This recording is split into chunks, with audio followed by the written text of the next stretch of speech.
Olá, pessoal, tudo bem?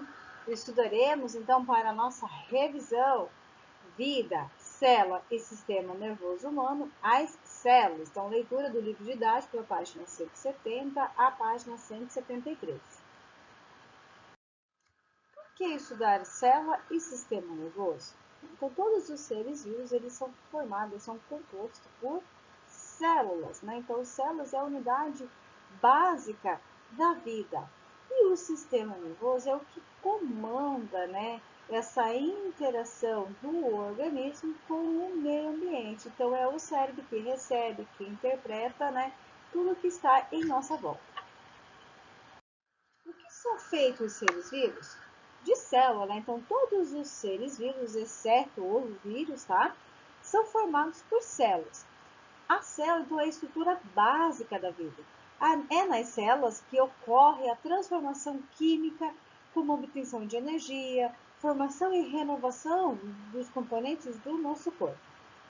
Por meio, então, da multiplicação das células, que ocorre o crescimento, o desenvolvimento e a reprodução. Citologia, né? Então, é a ciência que estuda a célula, tá? Então, existem três tipos básicos de células. Célula animal, célula vegetal e a bacteriana. Então, os nomes já são correspondentes, né?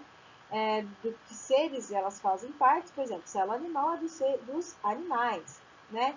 Vegetal, das plantas, né? E bacteriana, das bactérias. Mas existe uma diferença entre elas bem importante, principalmente da bacteriana para vegetal e animal. A bacteriana, então, ela é classificada como uma célula procarionte.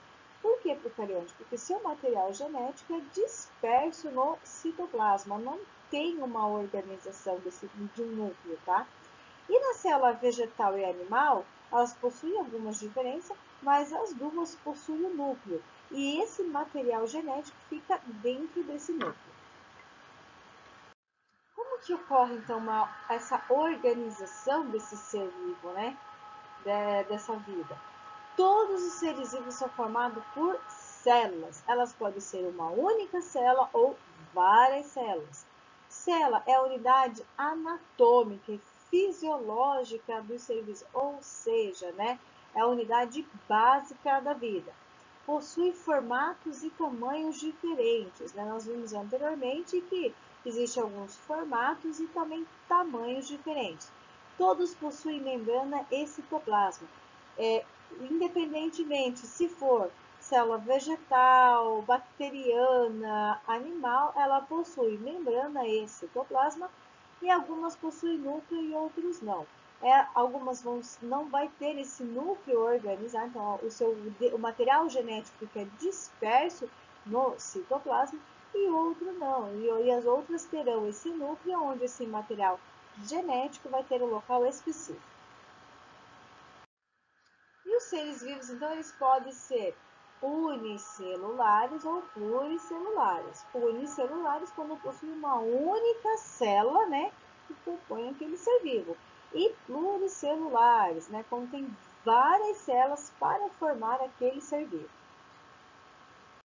E Robert Hooke, em 1963, então, ele era britânico, construiu, né, um microscópio composto, né, que aumentava, e estudou partes de seres vivos e pedaços da cortiça, o qual chamou de célula. Então, foi ele que iniciou os estudos da célula.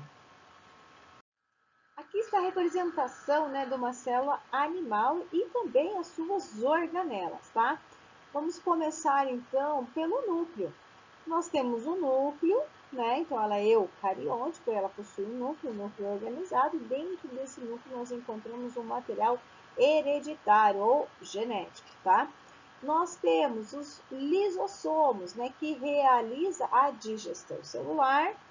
Essa célula ela é delimitada por uma membrana plasmática, né? Então, ela que permite a passagem, né, tanto para entrar dentro da célula ou para sair da célula. Então, ela que também faz esse controle, vamos dizer assim, e ela também delimita a célula. Retículo endoplasmático, né? Além de ajudar no transporte de substância, também ajuda na síntese de proteína. Citoplasma é um local, é um líquido, né, líquido aquoso, onde estão inseridos, então, imersos as organelas.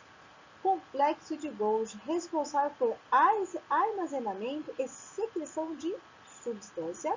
Centríolos, tem a função de orientar as células na divisão celular, principalmente, né, quando ocorre a divisão celular, então ela orienta ali o DNA.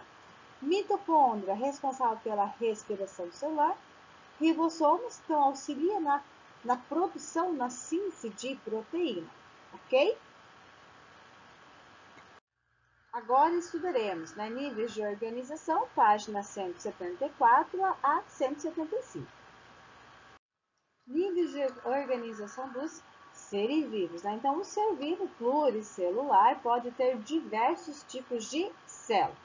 Então, o nível de organização dentro da biologia pode ser ordenado em uma escala do menor componente para o maior. Então, aqui nós temos a representação, né, do menor componente para o maior. Inicia-se, então, pela célula, que é a unidade básica, né, do ser vivo. Várias células juntas vão formar tecidos, vários tecidos vão formar um órgão, esses órgãos juntos vão formar um sistema, né? E esses sistemas vão formar o organismo. E um ser vivo pluricelular, ou seja, que possui várias células, né?